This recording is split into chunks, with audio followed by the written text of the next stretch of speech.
ಲಾಡ್ಜ್ನಲ್ಲಿ ವೇಷ ಬಾಟಿಕೆ ದಂಧೆ ಇಬ್ಬರ ಬಂಧನ. ಬೆಳಗಾವಿ ಜಿಲ್ಲೆಯ ಅಥಣಿ ತಾಲೂಕಿನ ಗಡಿ ಭಾಗದ ಬಳ್ಳಿಗೆರೆ ಗ್ರಾಮದ ಲಾಡ್ಜ್ವೊಂದರ ಮೇಲೆ ಪೊಲೀಸರು ದಾಳಿಯನ್ನ ನಡೆಸಿದ್ದು ಅನೈತಿಕ ಚಟುವಟಿಕೆಯಲ್ಲಿ ತೊಡಗಿದ್ದ ಇಬ್ಬರು ಆರೋಪಿಗಳನ್ನ ಬಂಧಿಸಿದ್ದಾರೆ.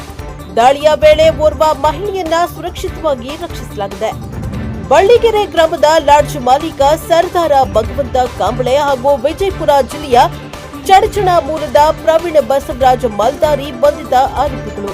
ಈ ಲಾಡ್ಜ್ನಲ್ಲಿ ಕಳೆದ ಹಲವು ತಿಂಗಳುಗಳಿಂದ ಗುಟ್ಟಾಗಿ ವೇಷವಾಟಿಕೆ ದಂಧೆ ನಡೀತಾ ಇದೆ ಎಂಬ ಖಚಿತ ಮಾಹಿತಿ ಪೊಲೀಸರಿಗೆ ಲಭಿಸಿತ್ತು.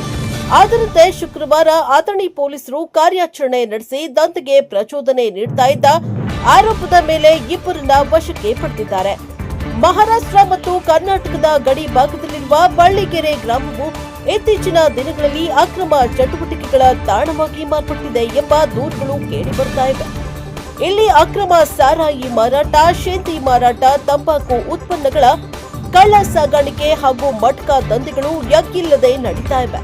ಇದರ ಜೊತೆಗೆ ಈಗ ಹೋಟೆಲ್ ಉದ್ಯಮದ ಮರೆಯಲ್ಲಿ ವೇಷವಾಟಿಕೆ ದಂಧೆಯು ತಲೆ ಎತ್ತಿರುವುದು ಸ್ಥಳೀಯರಲ್ಲಿ ಆತಂಕವನ್ನ ಮೂಡಿಸಿದೆ.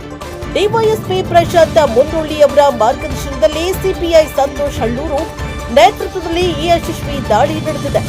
ಕಾರ್ಯಾಚರಣೆಯಲ್ಲಿ ಪ್ರೊಬೇಷನರಿ ಪಿಎಸ್ಐ ಆರತಿ ತೇಲಿ ಹಾಗೂ ಸಿಬ್ಬಂದಿಗಳಾದ B R Patil, B Y Mannapura, SP ಕೋತಾ ಮತ್ತು ಅಂಗನವಾಡಿ ಶಿಕ್ಷಕಿ ಮೀನಾಕ್ಷಿ ಮುಡ್ಸಿ ಪಾಲ್ಗೊಂಡಿದ್ದರು.